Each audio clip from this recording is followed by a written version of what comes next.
policy, advancing development.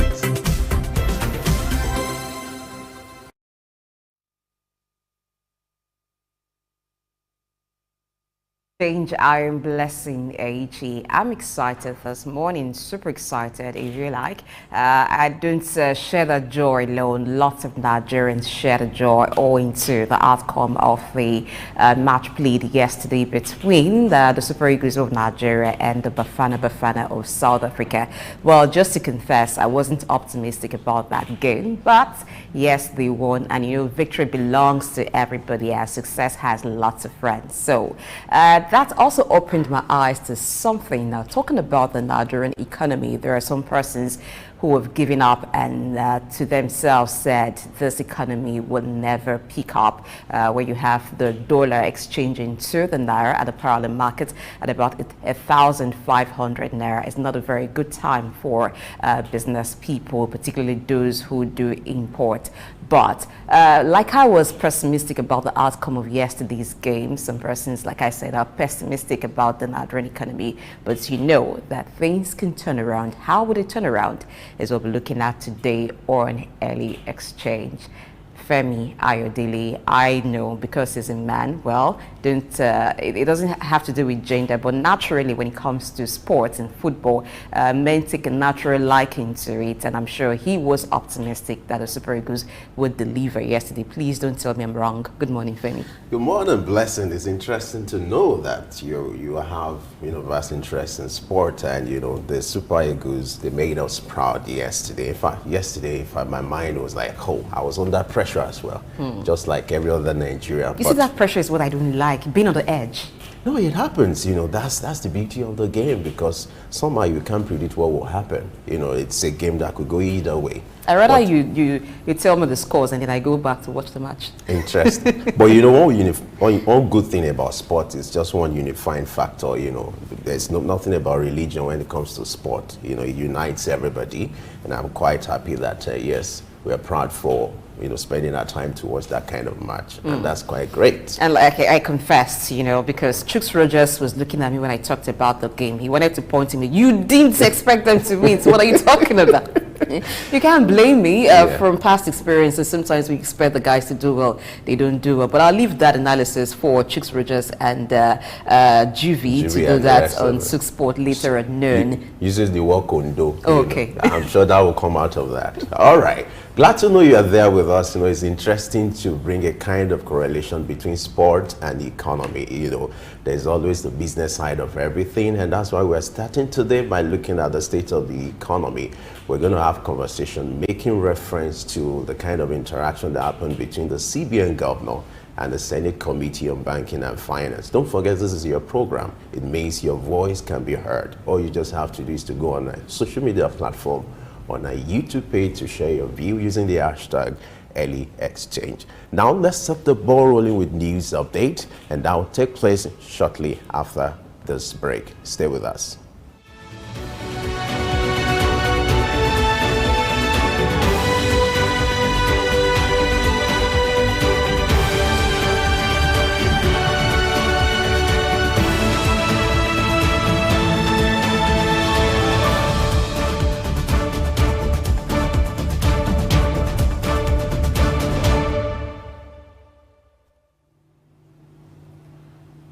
Hello and welcome to News Update. I am Juvie Ofiene. The Nigerian National Petroleum Company Limited, NNPCL, has officially commenced oil production from the Akpo West field, achieving a daily output of 14,000 barrels. This milestone was announced by the Chief Corporate Communications Officer, Olufemi Shoneye.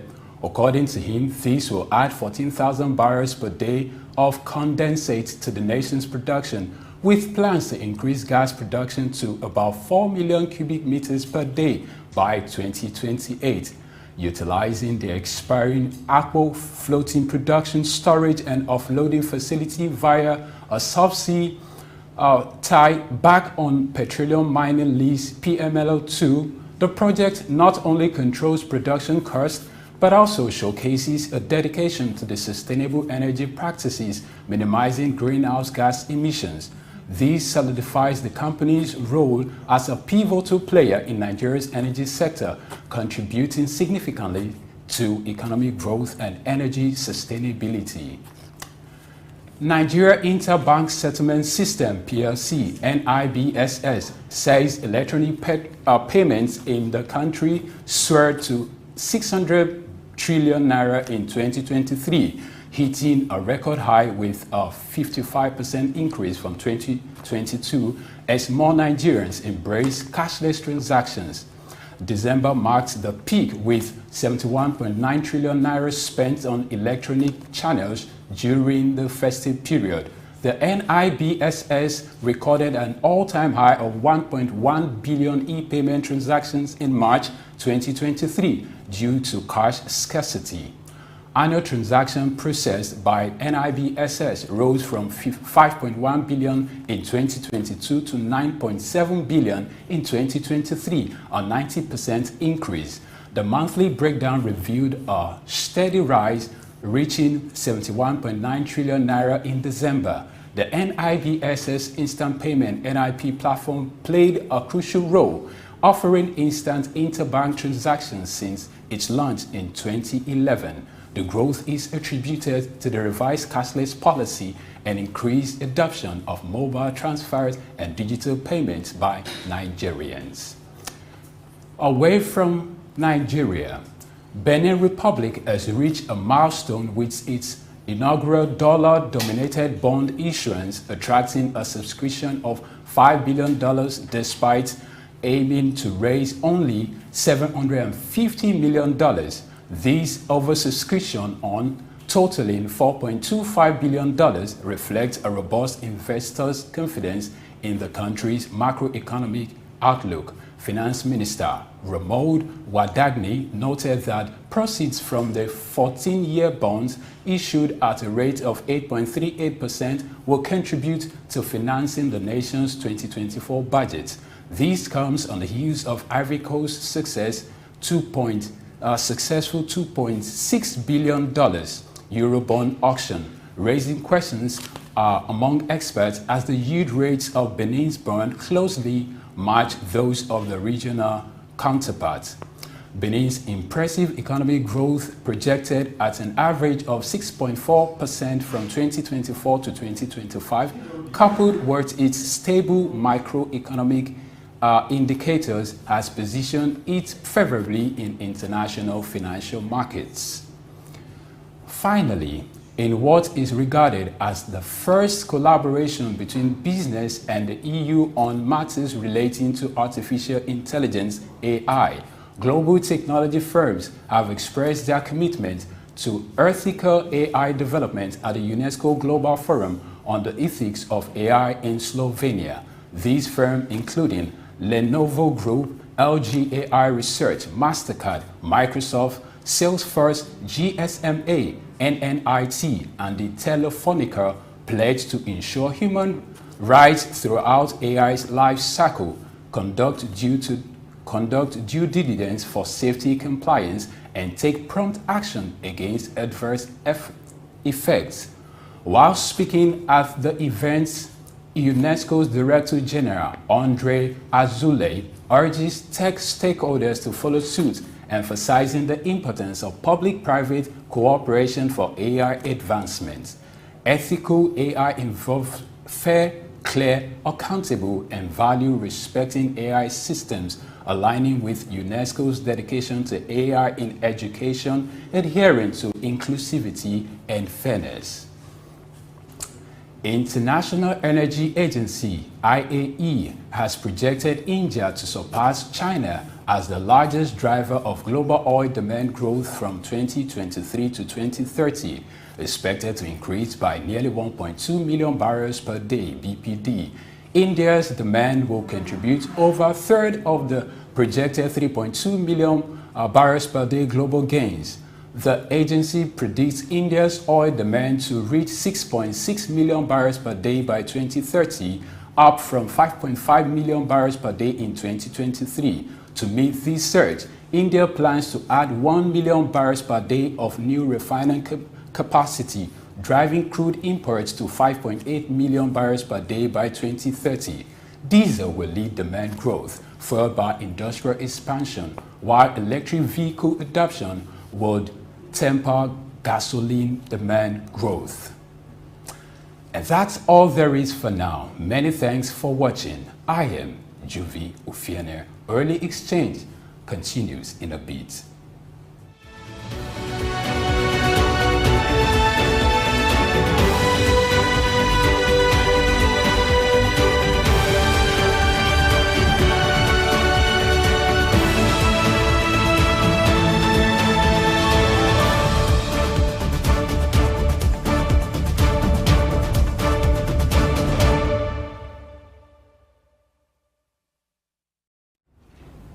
All right, thank you, Juby, for the news update. I'll go on a short break now. When we return, we'll look at issues related to the economy and the efforts being made by the Central Bank of Nigeria to address some of the issues raised on the floor of the House on Tuesday.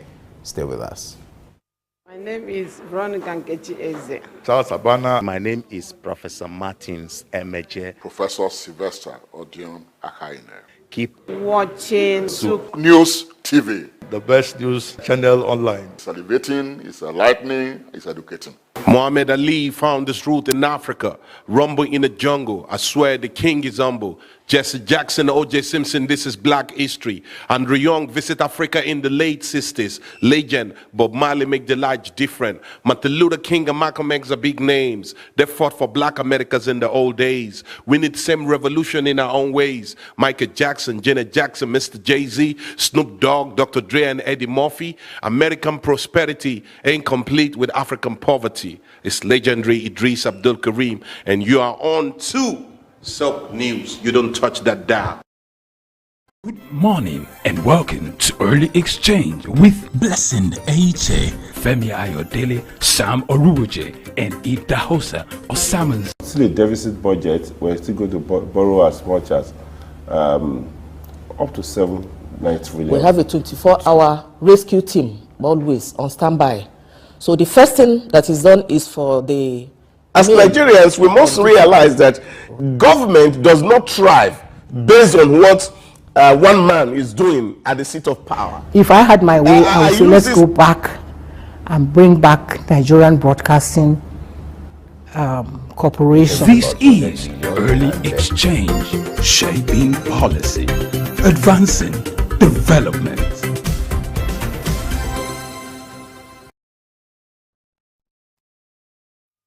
Yes, today we'll be shaping policy and advancing development as expected, and as we always do on this show, looking at the state of the economy. You know, we're going to make reference to the interaction that happened between the CBN Governor, Yemi Kaduso, and the Senate Committee on Banking and Finance on Tuesday, where the Central Bank Governor was summoned to look at the state of the economy, and certain issues came up in the course of that interaction. We're going to look at some of the highlights that has to do with the issue of the free fall of the naira. What should be the next step to be taken by the central bank to address the issue of the naira, and what should be done holistically when talked about the issue of the economy?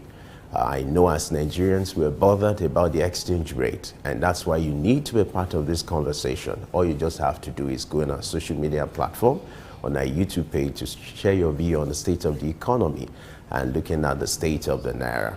But we're going to bring another perspective to it by looking at what should be done in a situation like this. And we have an in-house analyst with us. We have Dr.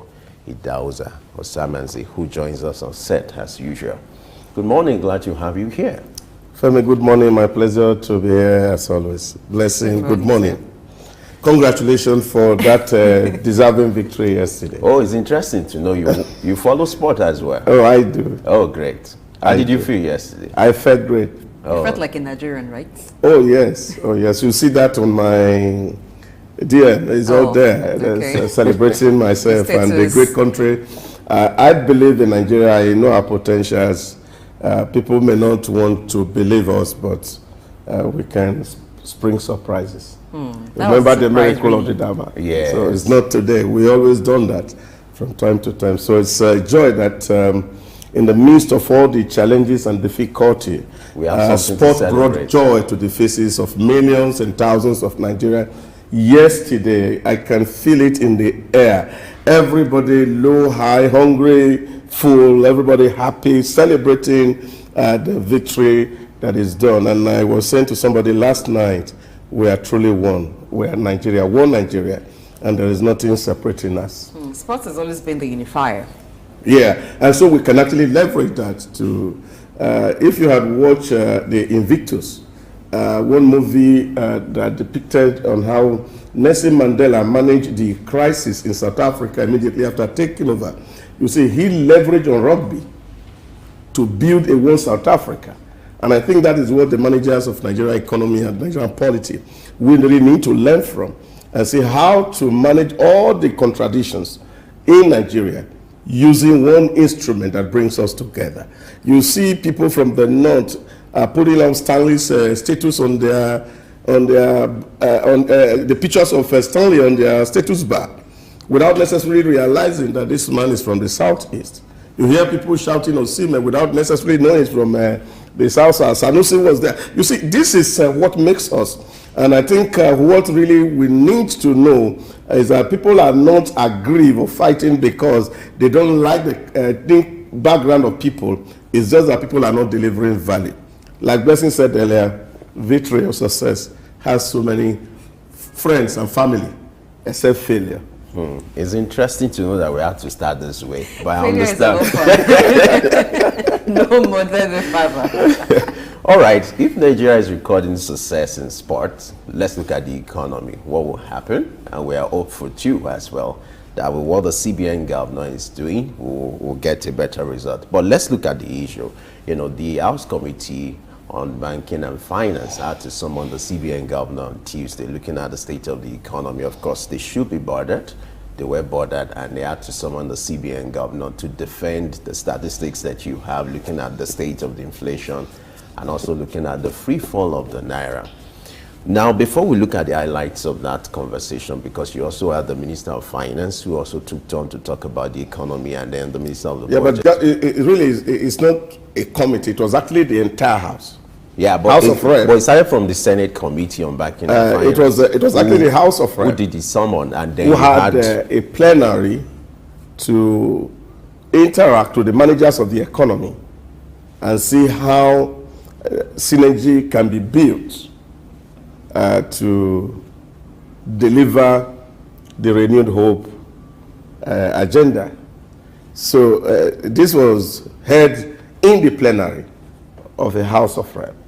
The chairman of Federal Inland Revenue Service was there. The Minister for Budget and National Planning was there. The coordinating minister for the economy was there, and then the governor of the CBN. And these people are very critical to the kind of expectations that Nigerians hold.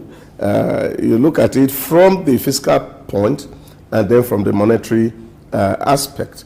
So both sides were in the chambers to see what are we doing really. So we hear from the fiscal side, we hear from the monetary side. And if you listen to Kalu, who sat for the Speaker of the House of Rep, Right Honorable Tajuddin Abbas, he emphasized that what is required at the moment, and that of course was very instructive for me, was a synergy between the fiscal and the monetary policy. That harmony is critical. And in the last administration, that was quite missing. Why the governor of CBN was trying to see how to regulate the influx of cash into the economy, which was one of the primary drivers of inflation. The guys, on the other hand, were doing plenty of programs that were introducing finances. So you're trying to solve a problem here, then this person is creating problem. So that lack of coordination really was a big burden.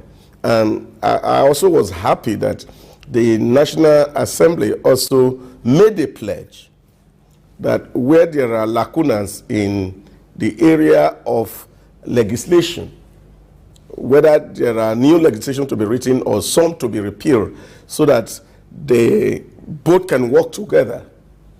He also made that promise, and I'm hopeful, like Wale Edun said, the chairman of FR said that bill is already on ground to that effect. And of course, the Minister of Budget and National Planning also said they have also written a bill to look at some of all those issues and see how to address them. So for me, it was a very good meeting.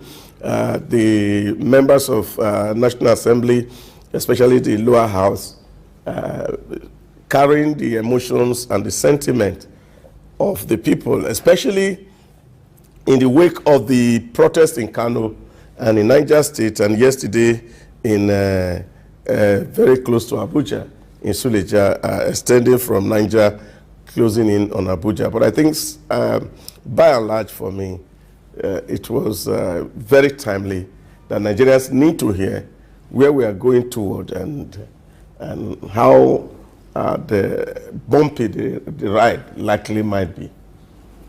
All right, at a meeting on Tuesday, the ministers or those involved wrote out what they've done since assumption of office. Now, the Minister of Finance and Coordinating Minister of the Economy, Wale Edun, also wrote out what his office has been doing, and the CBN governor wrote out what the CBN has been doing as well. Now, one key thing he said going forward is dropping inflation, reducing inflation from 28.92% that is currently at to 21% in the year 2024. And he also added that the monetary policy for now is going to be very restrictive, and he said that's going to come with lots of repercussions. Do you see that talk about reducing inflation from 28.92% to 21% within a year as mere rhetorics, or you think that with what the CBN has outlined is going to work? Well, I think the projection for me is rather very ambitious for the CBN. Also watching Bismarck Rewano on another channel saying that what government really needs to do is to tell the people the truth. Like they say in the Holy Book, when you know the truth makes you free. We cannot continue to promise our people things that are not possible. As we speak, we know what are the drivers of the inflation here, and especially the commodity prices, which are on the high roof. Everything we do really here in Nigeria, people talk about the dollarization of Nigerian economy, because even the woman who is blending pepper in the street, if he has to fix that machine, the parts are not made here. So they have to be imported from somewhere in China. And of course, you have to look for dollar to do the importation. So as the parts of those machines are getting higher, of course, the woman on the street will need to definitely charge more. Now, he's also using petrol to run that small engine. And if the cost of petroleum is getting up, of course, it will also affect what pricing that is done. Now, in terms of logistics, goods that are moved from farm to the market also require a lot of logistics, because you need to buy petrol or diesel, whichever applies, to be able to convey your product to where they should be. Now, all these things are what are impacting the prices of commodity as we speak, and that is the greatest driver of inflation in Nigeria. Now, what is CBN or the Minister of Economy, Coordinating Minister of the Economy or Finance going to do in the immediate is not something that we can see happen like yesterday. It can happen because, number one, they don't have control as we speak over the exchange rate. And this is one conversation that Nigerians don't want to hear. You know, some years ago, I was talking with people, and I was saying to them that if Buhari leaves office, a lot of people will have to be rejoicing 10 years down the line that he was one of the great leaders that Nigeria had. Because many people don't understand how economy works. They just feel that once the government is on seat, it will just wake up one morning and say, dollar is 1 to 1. Things don't work that way. So one man cannot determine how the economy of a nation is run. Now, there's a whole lot of synergy that needs to happen for this kind of prediction to come into play. Now, what that will mean is that we have to reduce importation. But I think there were some few things that could happen that can reverse that trend, which is what, of course, the minister of, the governor of CBN spoke to in that meeting.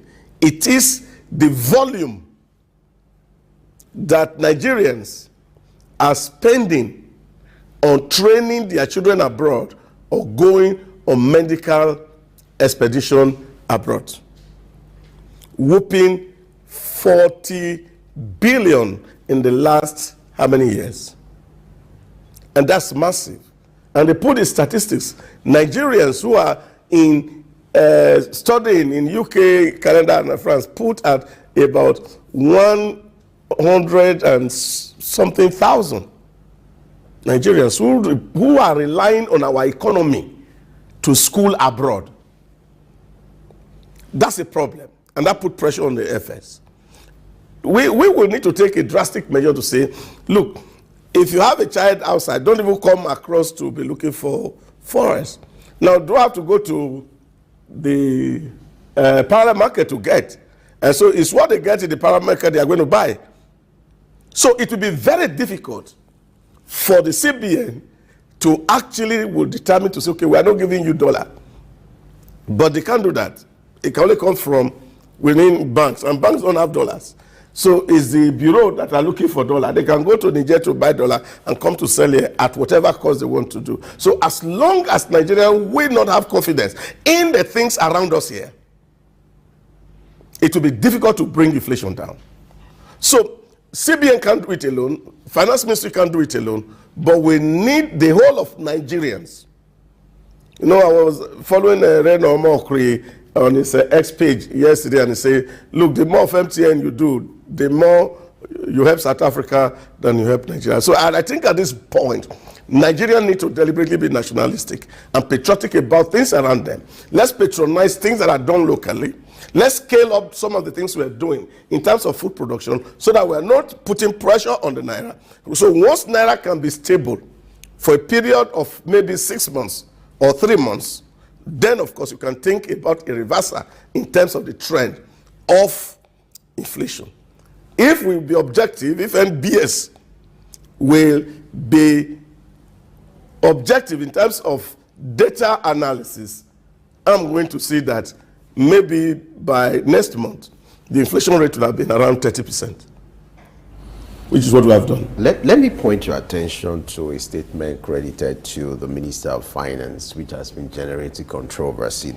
I'm going to read it so that you can have a proper understanding of what he said. He said, where Nigeria is economically is far much better than where it was on 29 May 2023. The country at that time had expenditure that was wasteful and unsustainable. How do you react to this? It's been generating controversies. Well, it's a known fact that we're spending hard-earned money of Nigeria to support dollar. I'll give you one simple instance.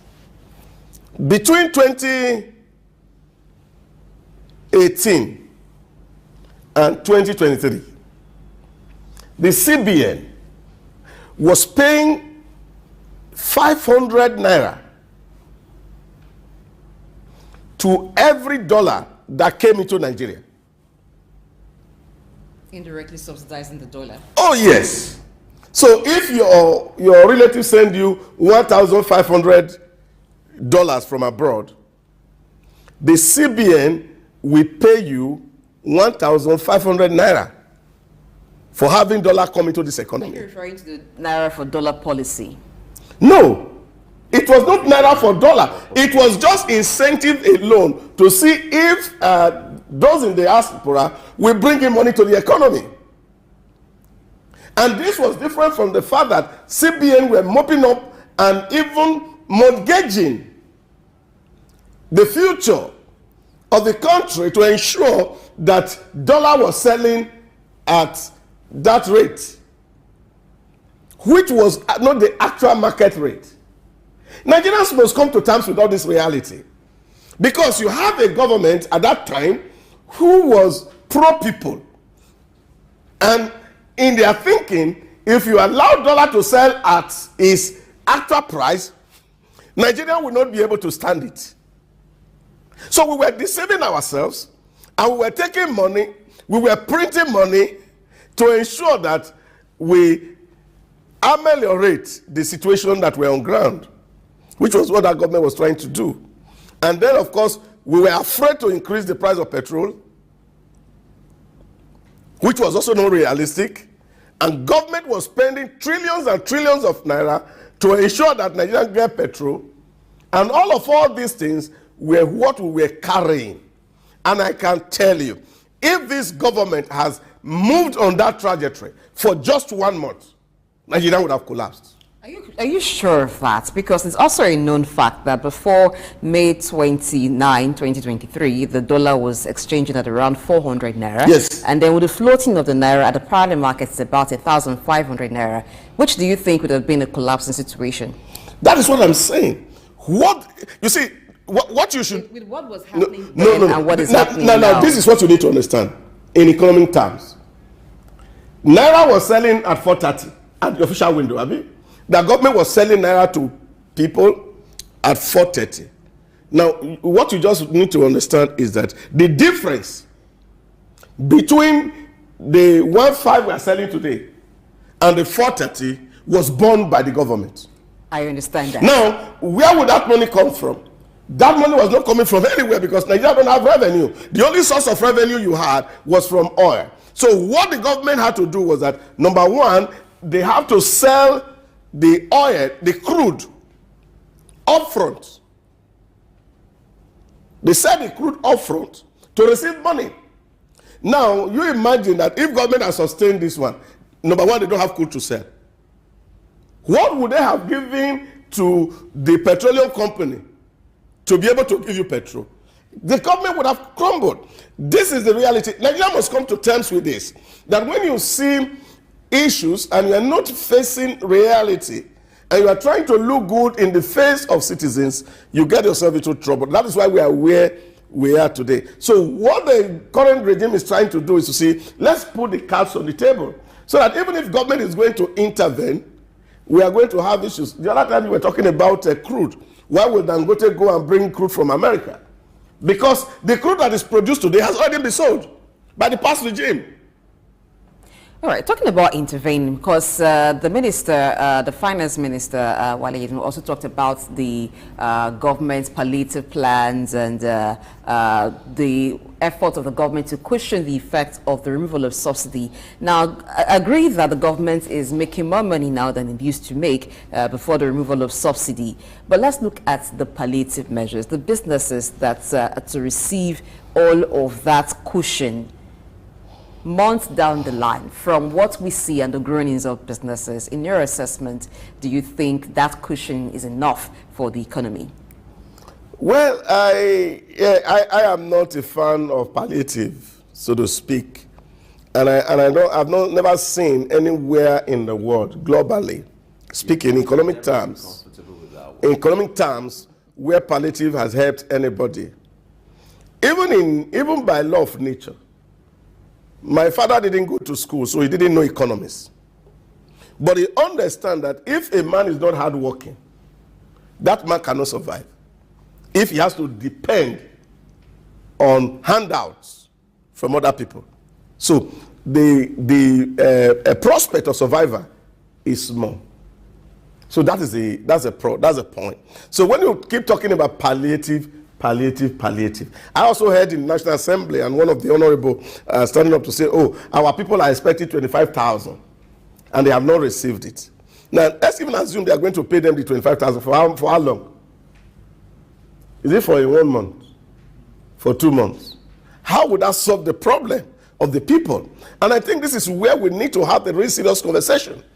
I was saying to somebody yesterday, what government could be thinking in terms of palliative or social intervention is to see how government can critically intervene in the manufacturing sector, for example, how government can critically intervene in the agri-value chain, for example. Take, for example, government can look at the whole of South and see what the dominant farm produce that is coming in from there and try to set up a factory run by government, but the people who want to produce just simply go into the factory, pay a token to the government, produce there, and then they go to sell. So Femi don't need to own a tissue factory, for example. All he just needs is a brand. He takes that brand to the factory. The factory produces for him. He goes out to go and sell and make money. You don't need to own a tomato processing factory. All government need to do is build a factory that can produce tomato. And, for example, it's also flexible enough to produce other products in the agri-value chain. So all that you need to do is that you want to sell a brand of tomato paste. You don't need to own a factory. All you need is a brand name. You get to the factory, tell them this is what you want to produce. They roll it out for you. You pay them a token and they come. Now, once government is able to invest in those productive sector of the economy, people will have something to be doing. And this is what China has done successfully. So they've created factories everywhere that Nigerians don't need to own factory. If they want to make shoe, they just do the design of the shoe, send it to China, they produce it in China, and they ship it down here. Americans want to produce electric bulb. They don't need to own the factory. The factory is already in China. They send the design to China. The factory is there, produce it, return it here. So the factories are so flexible that when, of course, COVID happened, they didn't need to build new factories. They just have to switch the production process to produce this PPP that was used during the COVID. So this is what government can do for its people. Now, all those 2 billion that was sent to states that are wasted in palliative, you would have used it and converted it into productive venture. And by now, we'll not be talking about hunger. So government need to think right. So we have to agree of what do we want to do? Is it to give food to the people, or do we want just to make people feel good for a moment and then go a hunger? All right. The conversation is getting interesting, but we need to go on a break now. We'll be right back to discuss more, and the conversation will get bigger. Stay with us. Tafawa Balewa Square, TBS. Tafawa Balewa Square was initially used as a horsing ground called Lagos Race Course. The edifice was constructed by General Yakubu Gowon in 1972 and named after Nigeria's first Prime Minister, Sir Tafawa Balewa. Tafawa Balewa Square is located at 45/57 Masi Bangboshe Street on Lagos Island, Lagos, and referred to as TBS.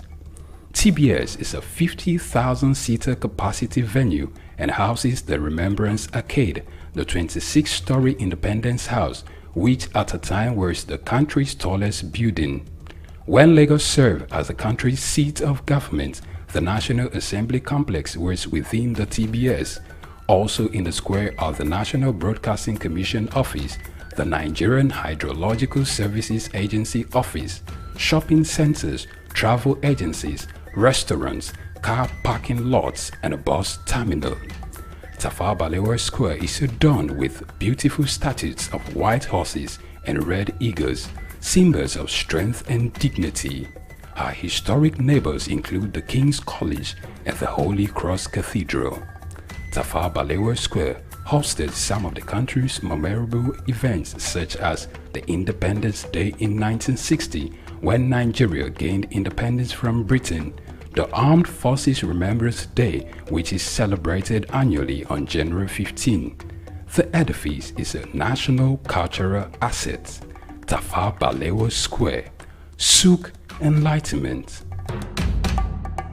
Good morning and welcome to Early Exchange with Blessing Aiche, Femi Ayodele, Sam Oruoje, and Idahosa Osamans. Still a deficit budget. We're still going to borrow as much as up to 7-9 trillion. We have a 24-hour rescue team always on standby. So the first thing that is done is for the... As Nigerians, we must realize that government does not thrive based on what one man is doing at the seat of power. If I had my way, I would say let's go back and bring back Nigerian Broadcasting Corporation. This is Early Exchange, shaping policy, advancing development.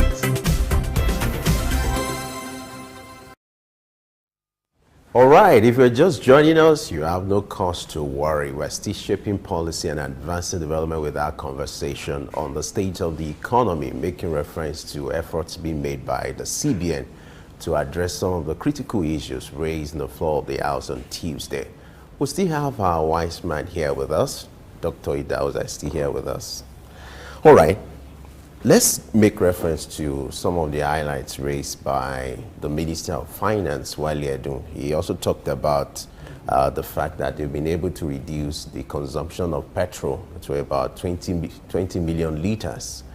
And I'm wondering, is this something to celebrate? Is it about the fact that transparency has been brought to the system due to the removal of fuel subsidy, or the fact that Nigerians realized that there's a hike in the price of petrol and decided to cut their expenses?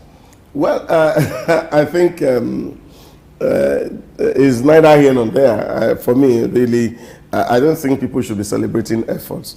We should look at the global outcome of whatever efforts that we put in. The result itself should be what we should celebrate and see how has this translated into good life for the people who are living here.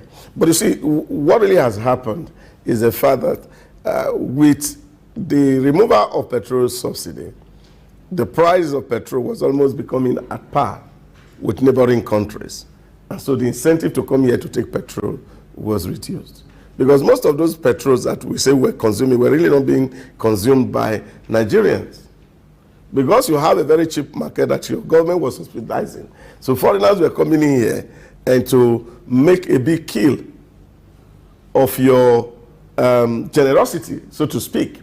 So this is what actually has happened. Just like you're seeing that there's a trigger in the north about high cost of living. Now, what's responsible? People from Mali, people from Chad, people from Niger Republic, they have swamped into the whole of the north to buy off the grain because it's cheap. And now the people who live in these areas can't afford what is there because it's competitive.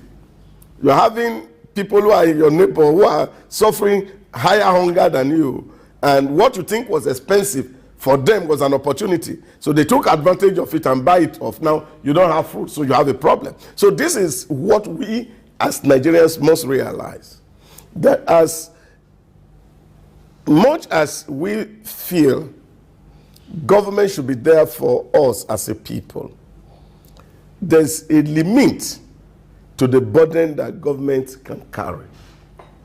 And this is what it is. So people can have options.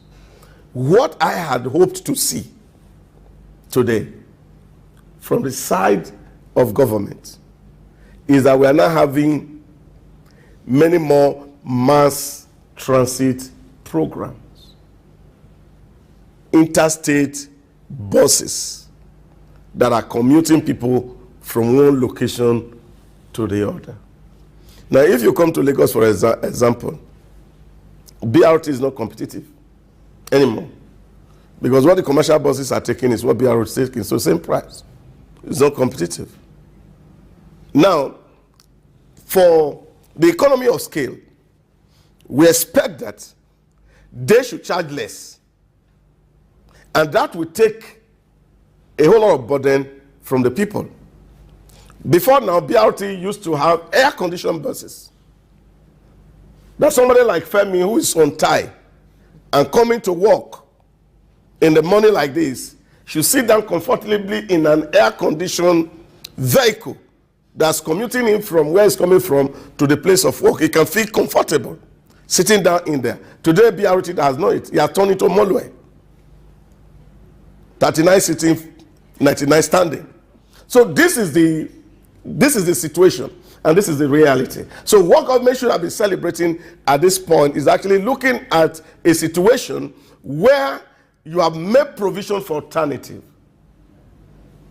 Mass buses, 100 flying Lagos to Kano, Lagos to Bauchi, Lagos to Akwa Ibom, Lagos to Port Harcourt. All these things will help reduce even the more consumption of petrol. We have heard all about the CNG buses. Haven't seen much of them around, especially interstate commuting. So this is where we should have been celebrating some win. But however, it's not that government hasn't made some marks. So some of all those savings that we're talking about, people must understand that these are virtual money. They are not hard cash that is within CBA, which is the money that the government said they have saved. So the concept of saving here is not that you have not spent what you have. The concept of saving here is that what you would have spent, you did not spend.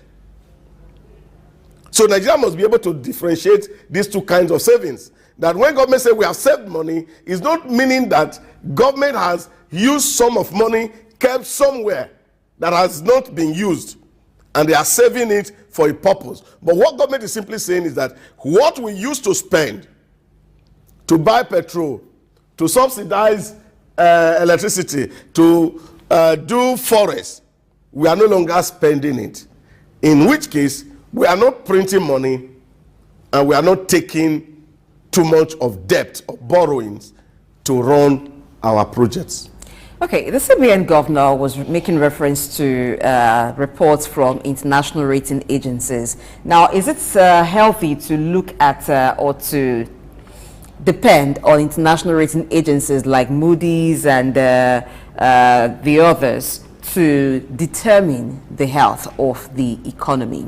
Now, he says that reports from international rating agencies like Moody rates the Nigerian economy from stable to positive. Positive, yeah.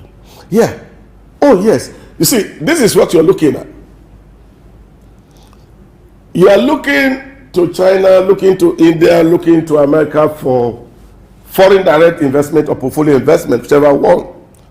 Now, for somebody to bring money to put in your economy, he must be sure that you are doing the right things. That is the first motivation for a foreigner to bring in investment into your economy. So what this rating does is that it's global rating. So when people in China see this, people in India see this, people in America see this, or anywhere across the globe, and they see that your rating is now moving, that you are not just static, that you are growing, that there are potential for profit in your environment, which of course is the primary motivation and driver for business. So they will be able to bring in their money to set in your economy. So this is the value that our rating brings to us as a people. So it's like a collateral we can take to the international community so that we can get foreign direct investment, which of course the president is trusting to leverage on rather than borrowing to solve Nigerian problems. So once the World Bank or the International Monetary Fund and other agencies are saying that you are taking the right steps in terms of driving economy to making your economy competitive, that you are not protectionist, you are not trying to gag profit making. So it means that you are taking the right step. And this is what Nigeria must understand, that really our problem is not about exchange rate. What is it about then? Our problem is value creation. You know, in the normal street economies, local people in the village tell you, you sell as you buy. Abi? So there's no quarrel. If I buy at 20,000, I put my margin on it. Now, what is important is that this other person is able to actually create value to be able to raise that volume. There are nations, for example, that our currencies are better than. That doesn't stop them. Even China is deliberately devaluing their currency against the dollar. So it's not the exchange rate that is the problem. What is the problem is the earning power of the people, which is the PPP, the purchasing power parity, that the average Nigerian is not earning so well. Those who employ cannot pay because there's no value that we are selling. So if, for example, like Labour is proposing, we can look at it and say exchange rate is 1,005, and what Nigeria is going to pay its worker minimum wage like they do in the UK is just £2,005, and convert that to Naira equivalent. So we can have the same living standard with UK.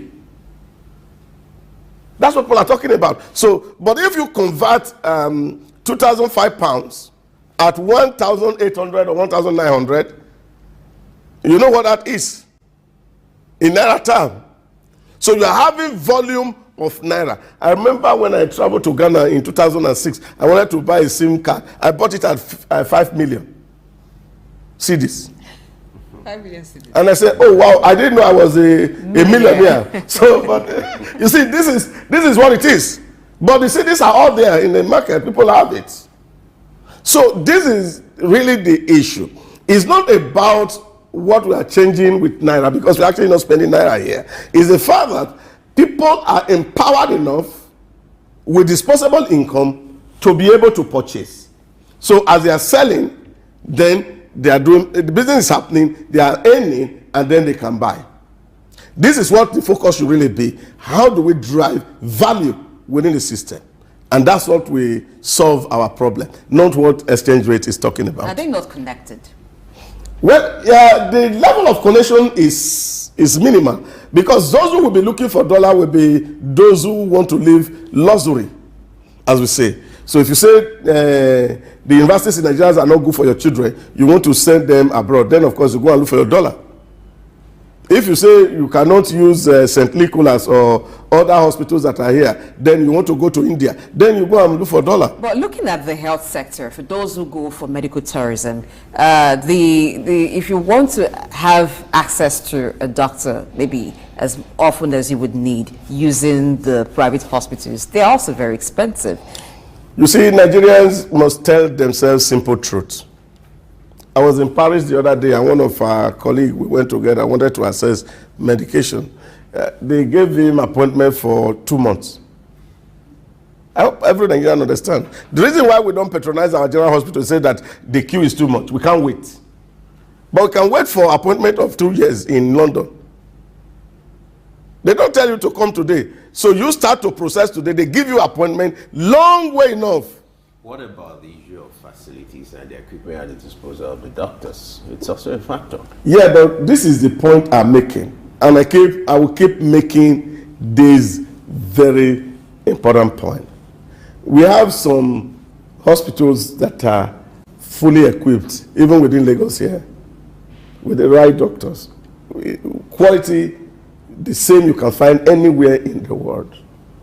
We don't travel abroad because there are no equipment. We travel abroad because we don't believe in ourselves. And I think that's the most important thing. And we must tell ourselves honest truth. Because the services they are even getting abroad, they get far better here.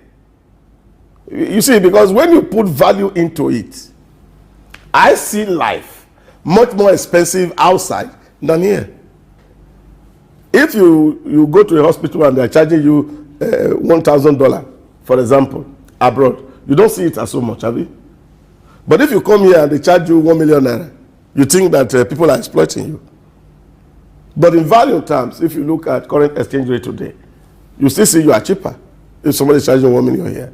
So that's a problem. So what we don't want to pay for our services, we're always willing to pay it to other people. This is where the challenge is. So once we can reduce our dependence on the things that we get abroad, we cannot completely write them off that we are not going to import anything from abroad. But there are basic things we don't need to import. Like toothpick. Yeah.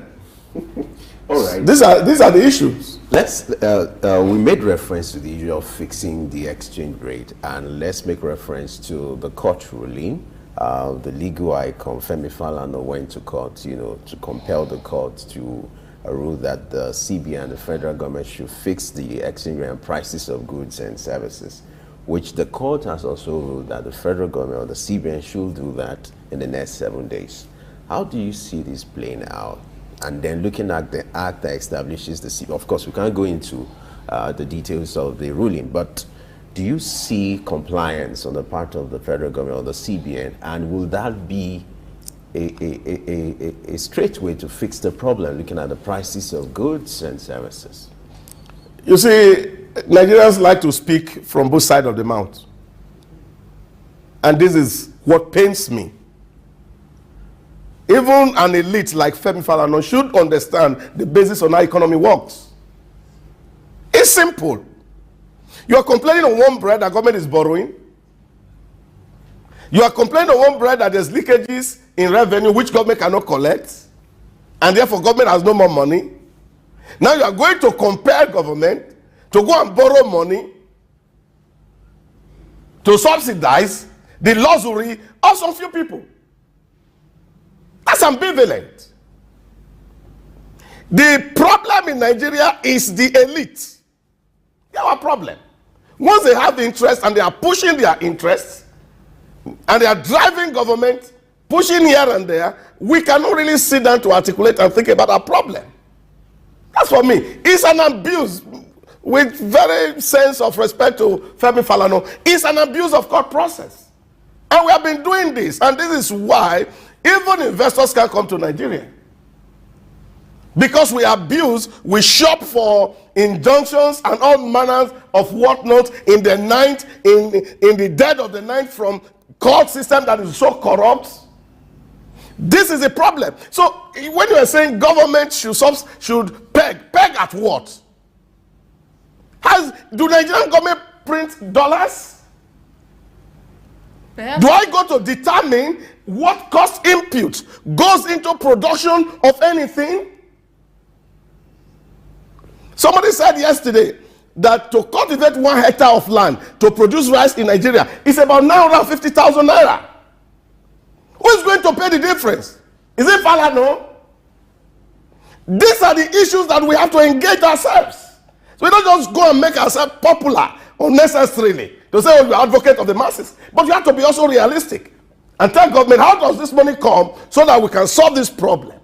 And not just go to pontificate. Government can do anything. I was listening to a team of professors making some conversation the other day, and I asked myself, everybody knows the problem. Everybody in Nigeria knows the problem. What we don't have is a solution. Just tell us a clue what you are going to do differently if you were the president of Nigeria. All right. I could understand why you reacted that way. But let's wrap up this conversation looking at what should be the call or the wake-up call for the CBN governor. Talk about what the CBN should do in short term and in long term, addressing some of those critical issues related to hiking prices of foods and commodities and products, because the truth is Nigerians are hungry, and you saw the protest that was springing up almost yesterday and was being curtailed. For that not to happen or snowball into something that couldn't be of crisis, what should the CBN do in collaboration with the federal government on short-term basis? I don't think it's what should CBN do. It's what should Nigerians do. I grew up in this country. I was raised in the village. All the food we ate, our chicken, the goat we killed, they were all reared in our backyard. This is what we're talking about. When you have a nation that is not productive, and everybody is waiting for another person to come and give him food, what will CBN do? To go and buy food and be sharing in Nigeria? That can't work. Is it purely an issue of Nigerians not being productive or not being productive enough? Or there are factors that makes it difficult for businesses and production to thrive? Sister Blessing, there is just a simple law of demand and supply in determination of the price of goods. That's why you see tomatoes today, if you go to the market, the basket is cheap. Tomorrow when you go, it's off-season, it's expensive. So that's nature determined.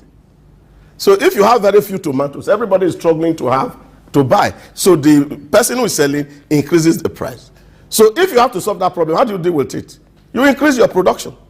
But you understand that farmers at this in this country, a lot of them get the funding, everything by themselves, and it's still at subsistence level compared to countries where there's a food security and government has done some intervention to make sure that there is food even off season.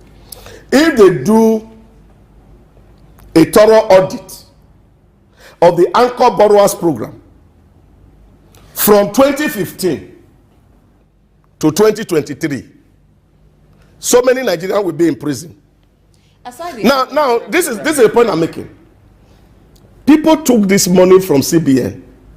They took this money from NISA to go and do farm. Where are the farm?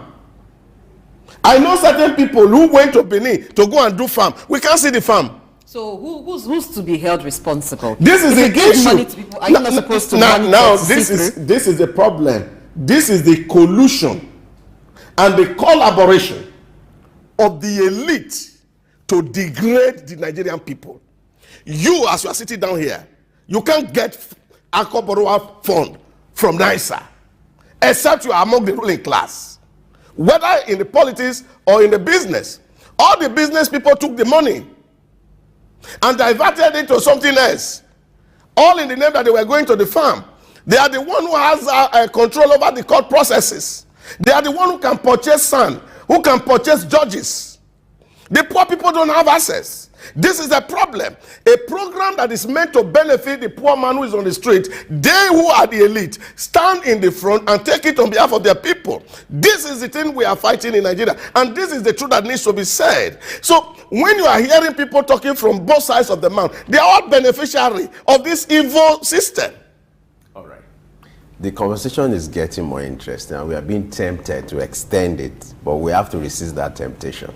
Thank you, Ferry. Thank you so much for your thoughts and your submission as regards this issue related to the economy. I know, you're passionate about Nigeria, and like every one of us, and we hope that things will get better soon. All right, we just have to wrap up that conversation. We can now have another conversation. It's important for us to create a balance. And the second conversation will kick off shortly after this break. Stay with us. My name is Dr. Rafiu Oladipo. My name is Baba Jalal Repega. I'm Reverend Juliet Benite. I'm Godio Didi. My name is Professor Oladokun Sulaiman Olarawaju. Souq News is on the ground, loading. Very enlightening, very educative, and entertaining. Thank you to Souq News. So I'm happy that Souq TV has come into existence. I'm happy to be here in the Souq News. I want to encourage you to subscribe to the channel and keep watching news that makes sense. As Browning said, one's extension of one's reach should not exceed one's grasp, or what is heaven for. And I think Souq News is doing that. Africa needs a voice of truth, and Souq News has become one of them. And get ready, get ready, get ready. And keep watching. Keep watching Souq News. Keep watching Souq News. It's a place to be. Keep watching Souq News.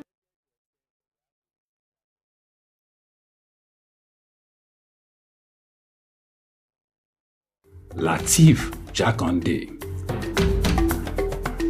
Born Lateef Kayode Jakande in the Ekbetedo area of Lagos Island, Lagos State on July 1929.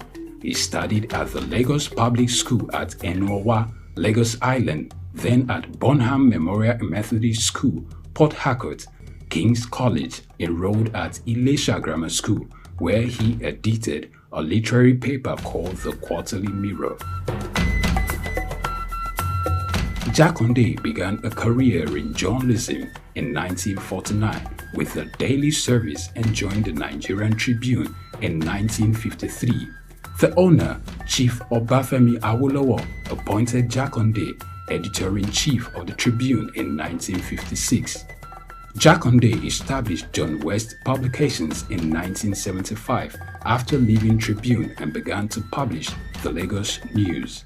He served as the first president of the Newspaper Proprietors Association of Nigeria, NPAN.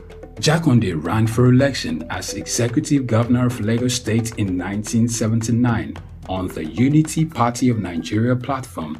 His administration was effective and open and implemented the cardinal policies of his party.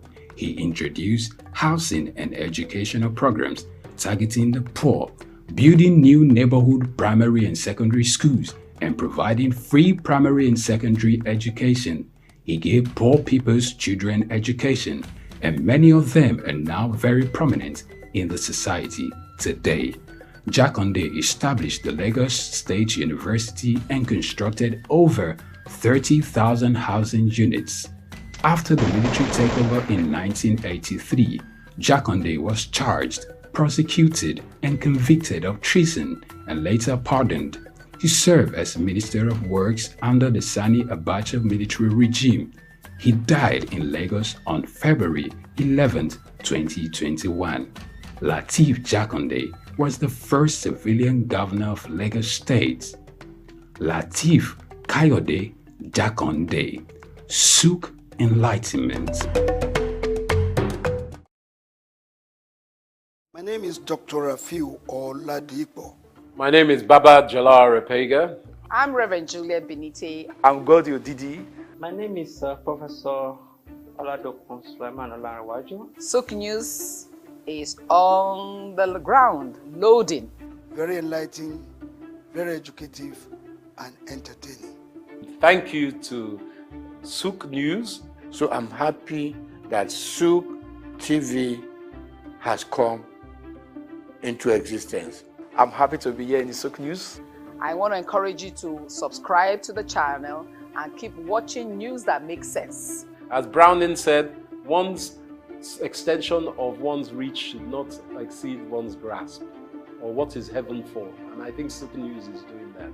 Africa needs a voice of truth, and Souq News has become one of them. And get ready, get ready, get ready. And keep watching. Keep watching Souq News. Keep watching Souq News. It's a place to be. Keep watching Souq News. Morning and welcome to Early Exchange with Blessing Eche, Femi Ayodele, Sam Oruwoje, and Idahosa Osamas. Still a deficit budget. We're still going to borrow as much as up to 7-9 trillion. We have a 24-hour rescue team always on standby. So the first thing that is done is for the... As Nigerians, we must realize that government does not thrive based on what one man is doing at the seat of power. If I had my way, I would say let's go back and bring back Nigerian Broadcasting Corporation. This is Early Exchange, shaping policy, advancing development.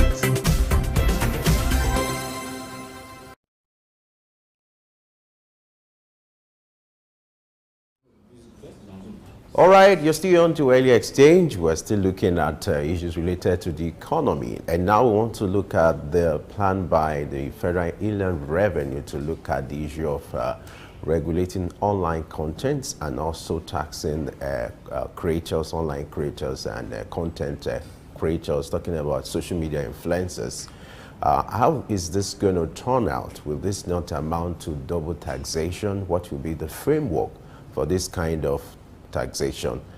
This will be the thrust of our conversation now. But let me find out from Blessing. Blessing? Yes. You know, I don't want to say Sister Blessing, like somebody said it. The Kudosa was just being sarcastic. All right. So, you know, the issue of tax reforms has been on the table, you know, looking at the effort being made by, I like making reference to that committee, the Presidential Committee on Tax Reforms, Taiwo Oyedele and the rest of them.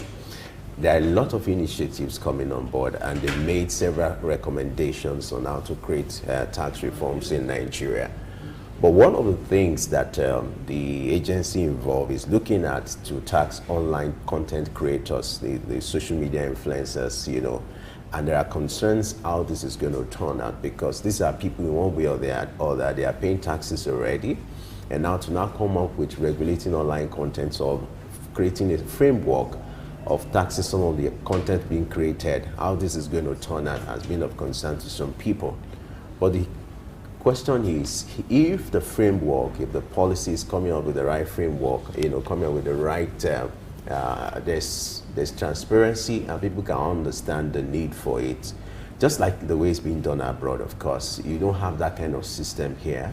And the FRS is also thinking of creating this kind of template so that it's easier to tax online content. But let's see, before I find out from you, let's see what our guests will have to say about this. We'll go on a short breakdown for us to reconnect with our guest, and then he will be in position to give us his own impression about this new policy. Stay with us.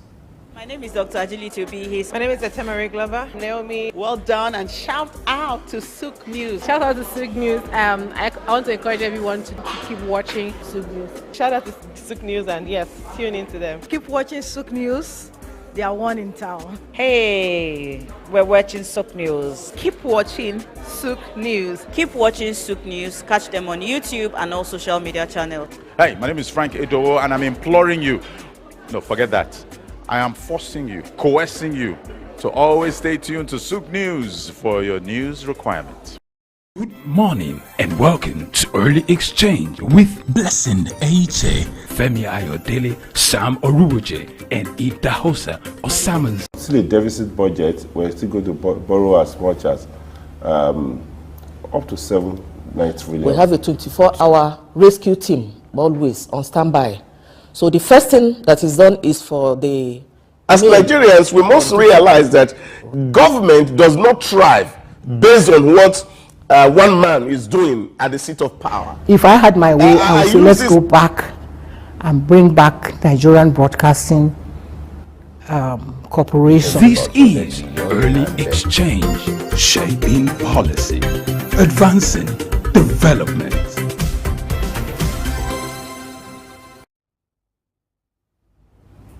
Yes, it's time for us to discuss issues related to tax payment for content creators and influencers. And we have a special guest analyst with us here. We're being joined by Richard Adeyemo, a legal practitioner, popularly known as celebrity lawyer. Richard, glad to have you join us on Early Exchange this morning. It's been a while. Yeah, Happy New Year, family. Nice to be back. I hope you can hear me, Richard.